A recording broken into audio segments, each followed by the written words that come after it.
So you've talked quite a bit about what systemic racism means, and you've tied it to foundational racism and how that really is about what our country was built around for hundreds of years. And in your work, you often discuss something called a white racial frame. Can you tell us a little bit about what that means? Yes, about 25 years ago, it dawned on me that the standard concepts we use to make sense out of U.S. racism are way too individualistic. Mm. If you pick up a scholarly article or a good mass media article on American racism in 2022, today in mid-March, it will always focus on prejudice, bias, animus is what the lawyers like to use, stereotyping, individual discrimination. Mm-hmm. And yet, the problem is much broader than that.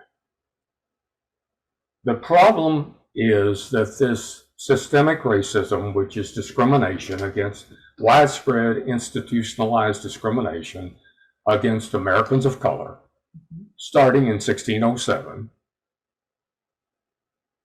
is motivated by way more than prejudice and stereotyping. Prejudice and stereotyping are part of what I call the white racial frame. You can call it an ideology, or you can call it a worldview. But I think frame is a useful metaphor for understanding this is a broad worldview. It includes prejudices and stereotypes, but it includes racist narratives that we whites tell ourselves. Like America was unused ground, unused lands, and we had a right to take it from the Indians. Or our Black Americans just, they're not as intelligent as white people, so they didn't suffer as much from slavery. That's one of Thomas Jefferson's arguments. Right. We here in Virginia, we learned that slaves were often quite happy in their enslavement. Yeah. Yeah. So in addition to the racial prejudices and stereotypes, part of the white framing is these racist narratives. Mm-hmm. And the center of the frame is the pro-white virtuousness of white people center subframe. Mm-hmm. White people are the most virtuous, and we do this historically, we do it now. White people are the most virtuous in intelligence, female beauty, history of democracy, you name it, hardest working. The narratives we whites tell ourselves, this pro-white virtue thing at the center of the white frame, has not changed for 400 years.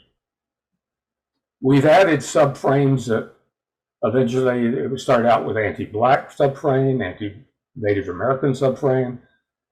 When we conquered part of Mexico, we added an anti-Mexican subframe.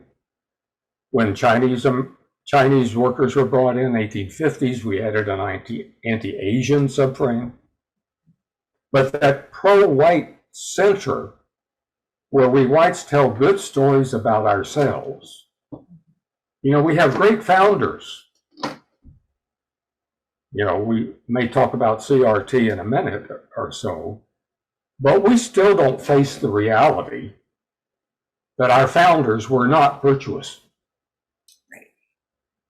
In at least half of what they did. Right.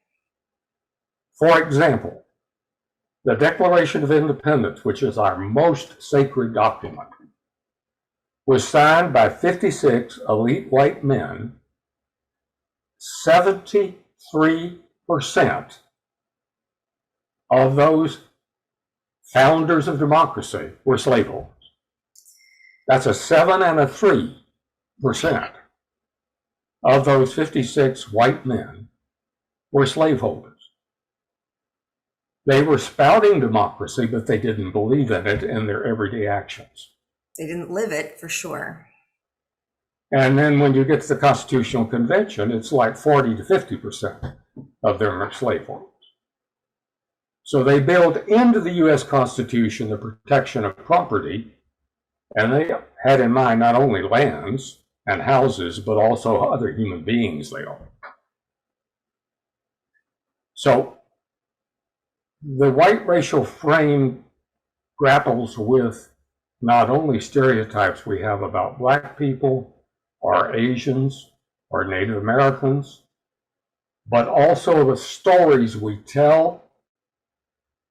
One of them is Manifest Destiny, that we whites had a right to expand across the country because it was unused, except there were like 300 Native American nations out there. Yeah, we tell these stories, narratives. So narratives are part of the frame, in addition to the stereotypes and prejudices. The frame also has emotions. There's almost nothing that we whites hold in this white worldview, this white frame, that is not emotionally loaded. And you see that immediately when you talk to a white person who says something racist, right? And you say, well, that's racist. And they don't just say, no, that's not racist. They yell at you, right? We get very disturbed because we're emotionally attached to the ideas that Black people are criminal, white people are more intelligent. Almost everything in the frame is emotionally attached. Language accents are part of the frame. We got many research studies showing that we whites discriminate against people who don't speak the so-called standard English. There's really no such thing as standard English. It's really white, upper middle class English when people say standard English. But people will make fun of so-called Black English, and that's part of that white framing. So the frame, I think, is essential in two ways. One, it includes way more than prejudice. And two, the center of it is this pro-white virtue thing that almost no whites that I lecture to can see until I point it out to them. They can understand the anti-Black subframe or the anti-Mexican subframe, but the idea that this pro-white virtuousness thing has been the same since 1607, it hasn't changed. We still feature white virtuousness at the center of the white racial frame. And all the stories, the centers of basically all the stories that we tell and the stories of American history, and that they're all framed around that virtuousness. But one of your points is also that the white racial frame is more than just about an individual and what an individual thinks and does. It's kind of this overall pattern that we plug into, right? That this is something that kind of influences everyone. Individuals are part of it, but it's not thinking about individual biases and prejudices, as you said. It's kind of this overall, framework is the great word for it that you keep using. So speak to that just for one more moment about kind of the difference between individuals having prejudices and biases and what thinking about this framework for everybody means. Yes, that's an excellent question, of course.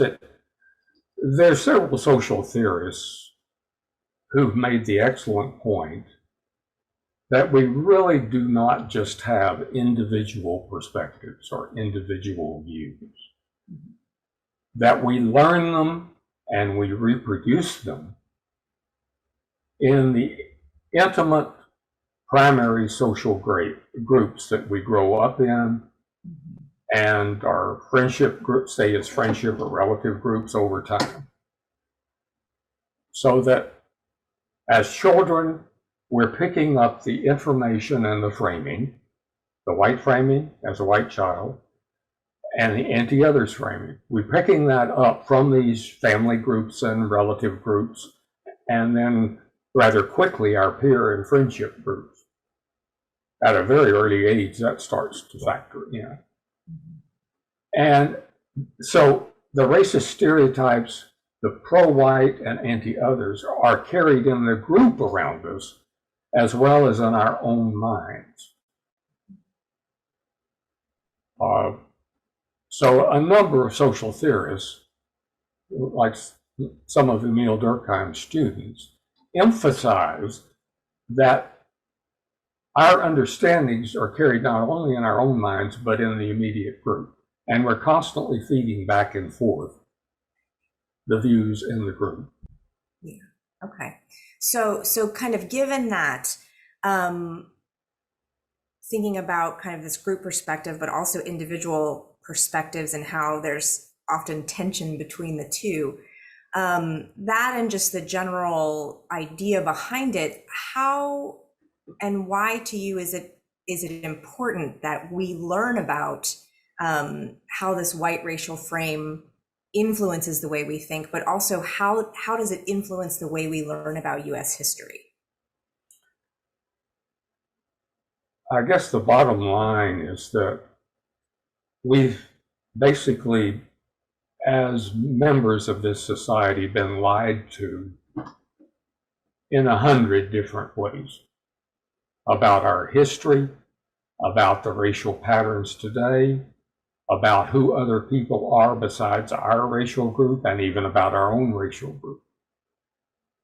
There's a huge amount of disinformation and misinformation that we also learn from these mid-level groups around us, and also from our teachers and media in the larger institutions. We're constantly getting accurate information, but also a lot of misinformation and disinformation, depending on how widely you have contacts with sources of information. Most of us have very limited contacts.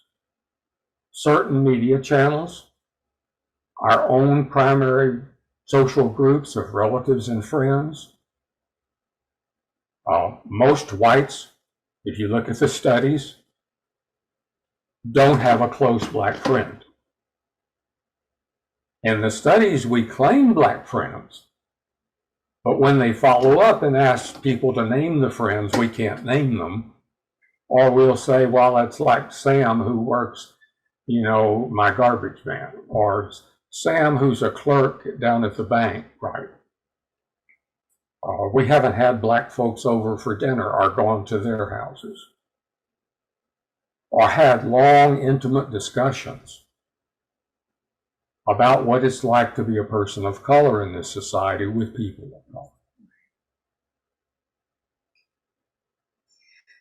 So that leads me to my next question about not just the importance of recognizing the white racial frame and how it influences how we learn about U.S. history, but also recognizing how it has suppressed knowledge about anti-racist movements. So can you talk a little bit about that when we learn about U.S. history and how anti-racist movements have just been almost erased from the conversation? That's an excellent question, too. I did a book called How Blacks Built America, where I researched that question you're asking, is that the history of black anti-racist movements and anti-racist actions by black individuals. If you look at the history of black resistance to that system of racial oppression I described earlier, black Americans have the longest tradition in this country in large numbers. Native Americans would be in that too. But black Americans have had the longest active history in fighting for real multiracial democracy in this country. The earliest theorists of institutional and systemic racism are people like David Walker, the young Boston printer, who printed something called An Appeal to the Colored Citizens of the World about 1830, attacking Thomas Jefferson and the Declaration of Independence for being hypocritical. So And of course, during the entire slavery period, one scholar has estimated there were 250 black uprisings, slave rebellions, attempts to overthrow that system. Most of them were put down quickly, but some of them were successful. So the first real liberation movements in this country that were determined to make it free for everybody were part of this black resistance, protest, anti-racist tradition. Now, as other major groups become very powerful in the country, like when Mexican Americans, Asian Americans come in, early on some Native American rebellions, all of those movements by people of color have been the most critical in pushing this country toward the democracy that it has. I mean, we would not have the 3 civil rights laws, 3 of the best on the planet, that came through in the 1960s. You know, and a mostly white Congress approved those because there was tremendous pressure from black and to some extent Chicano, Native American, Asian American movements in the 1960s, pushing for multiracial, real democracy. And that's true today. Most of our civil rights organizations in this country are black, Latino, Native American, Middle Eastern, fighting for, continuing to fight for real multiracial democracy. But those stories aren't told as much as they should be, and we don't learn about them as much as we should because of the way we frame US history with this sort of the framework you talk about and the positivity when it comes to whiteness being kind of this center of what's good and right. It's interesting. And there are a lot of good stories there we should be teaching our kids.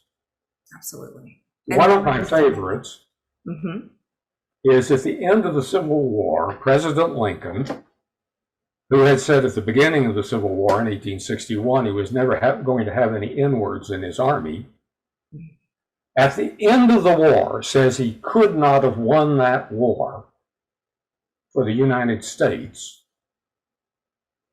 without the 200,000 black men, most of them formerly enslaved, who had volunteered for the most part to serve in the U.S. Army in the middle of the war when Lincoln had run out of or was in trouble with not having enough white soldiers. Lincoln finally gave in under pressure from Frederick Douglass and a white abolitionist to bring in black soldiers, and those 200,000 black men in black regiments, even suffering discrimination in wages in the Union/U.S. Army, fought extremely well and helped defeat the Confederate States of America. There were another 300,000 African Americans who were recruited into the support troops for the U.S. Army, which included black women as nurses and nurses' assistants, and blacks doing doctoral work and driving teams and cooking, something like 500,000 African Americans altogether, who kept slavery from going on, 30 or 40 more years. Slavery would not have ended in 1865 but for those courageous African Americans. Most of them didn't have to volunteer, fighting to make this country more democratic. And the same has been true under Jim Crow. The strongest democracy movements under Jim Crow in this country have been Americans of color organized in civil rights movements and groups. And we ought to be telling, there's a very positive history there about democracy, courage, that we don't tell. And those are outstanding stories. They're outstanding stories. Those are great.